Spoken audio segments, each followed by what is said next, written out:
South Africa's wealth gap is the worst on earth. Most people blame history. They're looking at the wrong number.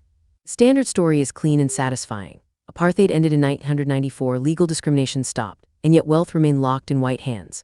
The Gini coefficient, that's the measure of inequality, where 0 is perfect equality and 1 is total concentration, sits around 0.63 for South Africa. For context, that's worse than Brazil, worse than Mexico. So the narrative writes itself. Apartheid created the inequality. Apartheid's gone, why hasn't the money followed? Seems airtight, it's not.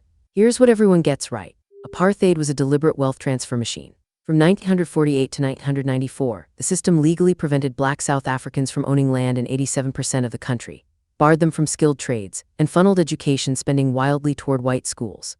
By 1990, the median white household had roughly 9 times the income of the median black household. That's the foundation, but foundation isn't the whole building. Watch what happened after 1994. The income gap didn't shrink, it widened. By 2020, that ratio had grown to roughly 13-1. Now, you'd expect the opposite if apartheid alone explained the split. Remove the legal cage and the birds should fly. Instead, they crashed into an invisible wall. That's your open loop. Why did liberation make inequality worse? Here's the real mechanism nobody talks about. Apartheid didn't just create a wealth gap, it created an asset gap. The white minority didn't just earn more, they owned more land, businesses, securities, pension funds. When apartheid ended, those assets didn't vanish, they compounded. A family that owned a house in 1994 in a good neighborhood watched it appreciate 400% by 2015. A family that was legally barred from owning land was now free to buy at peak prices. Freedom arrived too late to catch the asset wave. Then add the second layer, education funding. Apartheid schools were separate and massively unequal. But in 1994, that inequality didn't reset. A child born into a township school in 1995 inherited a 46-year deficit in infrastructure, teacher quality, and resources. They're competing for university slots and jobs against kids from schools that had compound advantages for half a century. Meritocracy works great when the starting line is the same. It's a rigged lottery when it isn't. The third piece, access to credit. Banks lend based on collateral and credit history. A family with assets in a 40-year banking relationship gets better rates and bigger loans. A family with neither gets nothing or predatory terms. That's not apartheid anymore. That's how capital markets work.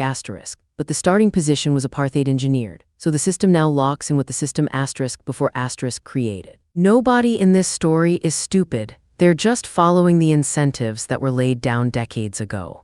The implication is brutal. Formal legal equality doesn't erase structural inequality. It just stops adding to it. The gap South Africa inherited didn't shrink because, and this is the key, the mechanisms that widen inequality don't require apartheid anymore. They require only time, capital markets, and compounding. A system can be morally transformed while its economic geometry remains intact. This video is for educational and informational purposes only and is not financial advice.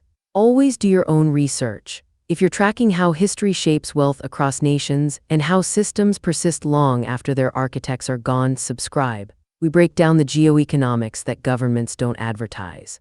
Subscribe, we break down the historical economics that shape today's global power every week. This video is for educational and informational purposes only and is not financial advice. Always do your own research.